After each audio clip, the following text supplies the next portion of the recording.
Welcome to the Explainer. Now, if you've ever felt this sudden knot in your stomach while looking over your monthly budget, trust me, you are definitely not alone.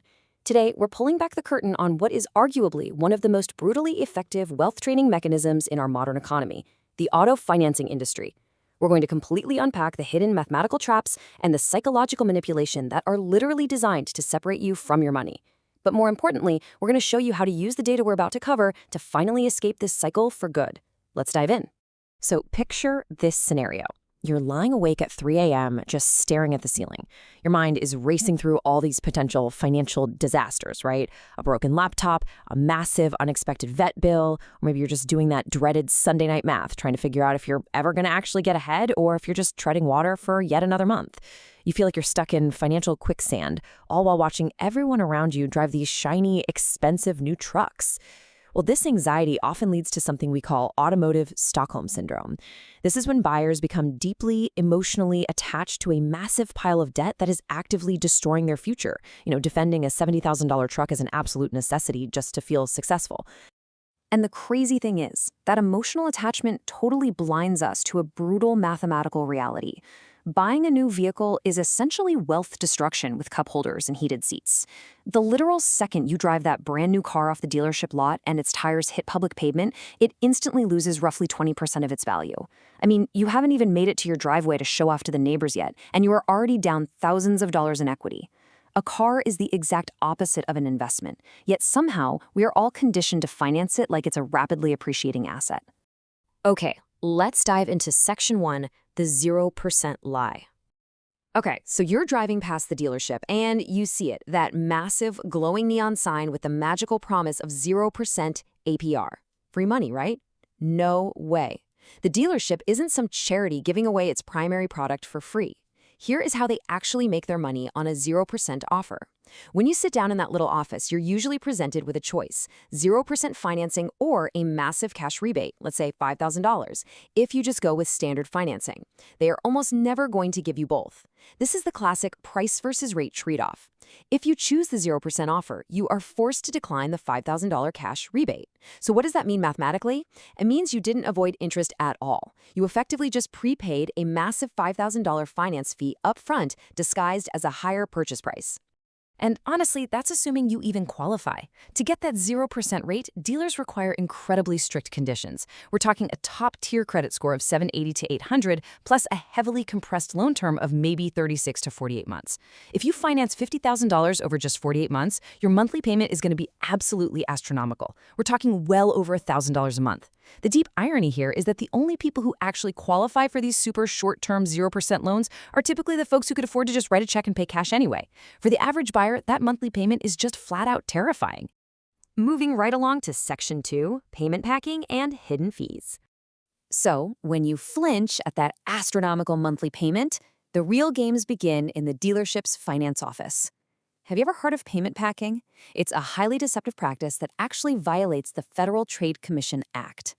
Here's exactly how it works. The salesperson looks at you and says, you're approved for a $500 monthly payment. But behind the scenes, the lender actually approved you for $450.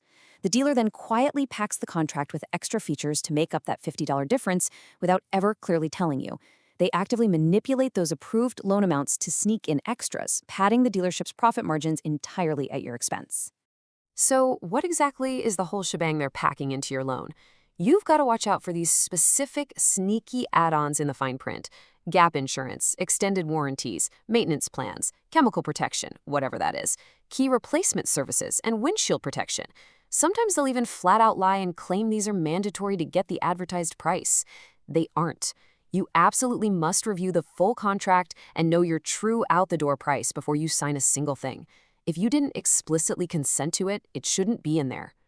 Which brings us to Section 3, the long-term loan trap. And this brilliantly illustrates what happens next. To get that unaffordable payment down to a number you can actually stomach, the salesperson will do a quick pivot. They'll enthusiastically offer to stretch the loan out. But listen carefully. The exact moment you extend that loan term, that shiny 0% offer immediately vanishes, and you walk right into the long-term trap. Just look at this data from the Consumer Financial Protection Bureau. From 2009 to 2017, the use of 6-year and 7-year auto loans just massively exploded. By extending the term, dealers can totally mask the true cost of an expensive vehicle behind a manageable monthly payment. Today, 6-year loans have become the dominant standard for financing automobiles. Now, what's really interesting about this slide is the fallout. The consequences of these extended terms are severe. When you compare 5-year loans to 6-year loans, the data clearly shows that borrowers stretching to 6 or 7-year terms tend to have lower credit scores to begin with, and they default at significantly higher rates. Basically, by trying to afford a car they really mathematically can't, buyers are putting themselves at a massive, massive risk of default. Section 4. The negative equity epidemic. Okay, let's fast forward 3 years. You bought the car, you took the 72-month loan, but now, well, you're getting the edge for something newer. Welcome to the trade-in game. Because you stretched that loan out over 6 or 7 years, you haven't been paying down the principal fast enough to keep up with the car's rapid depreciation. According to Edmunds data from Q2 of 2026, the average negative equity on a trade-in hit a record-breaking $6,884. Think about that. Nearly 30% of all trade-ins right now are deeply underwater. That means everyday people owe nearly $7,000 more than their car is actually worth. And the crazy part? Dealers will happily just roll that negative equity right into your next car loan, compounding the disaster. Now, you might be sitting there thinking, well, that's crazy, but I buy reliable brands that hold their value, so that won't happen to me. Oh, really? Take a look at these. These are the actual models with the highest negative equity right now. We are talking about vehicles that are absolutely legendary for holding their resale value. The Chevy Silverado is sitting at over $8,500 underwater on average. The Ford F-150, the Toyota Tacoma. This proves that even historically safe bets are getting trapped in this vicious underwater cycle. It is a really harsh reminder that a great vehicle choice can be completely undermined by a punishing stretched-out loan structure. Section 5. The Real Cost Reality Checks. The thing is, the dent doesn't magically stop at the dealership door. Your base installment is literally just the tip of the iceberg. To prove this universally, we're going to look at a fantastic breakdown from Auto Forum based on data out of South Africa. Now, the numbers here are in rands, but trust me, the economic principle applies absolutely everywhere. A car with a base installment of $5,800 adds mandatory comprehensive insurance, a required vehicle tracker, fuel budgets, maintenance reserves, and bank fees.